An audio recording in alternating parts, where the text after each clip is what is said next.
বীর চট্টলা টিভি। আসসালামু আলাইকুম। বীর চট্টলা টিভি থেকে আমন্ত্রণ জানাচ্ছি। আমি তানিশা সুলতানা আফিফা।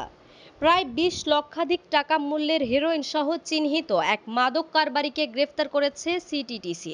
রাজধানীর মোহাম্মদপুর এলাকা থেকে ২০ লক্ষাধিক টাকা মূল্যের ২০৫ গ্রাম হেরোইন সহ এক চিহ্নিত মাদক কারবারিকে গ্রেফতার করেছে ডিএমপির counter terrorism and transnational crime CTTC unit.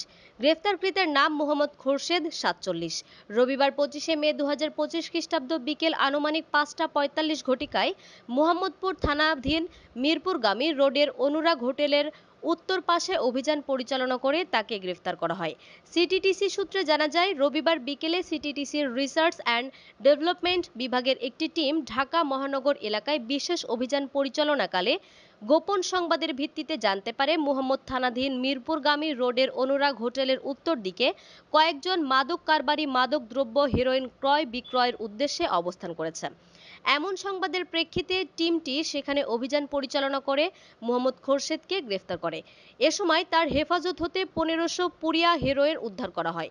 উদ্ধারকৃত হেরোইনের ওজন ২০৫ গ্রাম ও আনুমানিক মূল্য ২০ লক্ষ টাকা।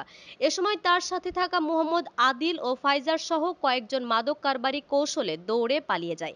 এই ঘটনায় মোহাম্মদপুর থানায় মাদকদ্রব্য নিয়ন্ত্রণ আইনে একটি মামলা রুজু করা হয়েছে।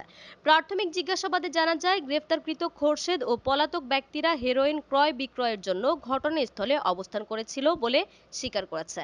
খোরশেদ দেশের বিভিন্ন স্থান থেকে অবৈধ মাদকদ্রব্য হেরোইন সংগ্রহ করে রাজধানীর বিভিন্ন জায়গায় বিক্রয় করত। গ্রেফতারকৃতের বিরুদ্ধে আইনানুগ ব্যবস্থা গ্রহণ প্রক্রিয়াধীন। পলাতক অন্যান্য আসামিদের গ্রেফতারের প্রচেষ্টা অব্যাহত রয়েছে। আমাদের আরও আপডেট নিউজ পেতে চোখ রাখুন বীর চট্টলা টিভিতে। ফেসবুকে ফলো, ইউটিউবে সাবস্ক্রাইব করুন। বীর চট্টলা টিভি।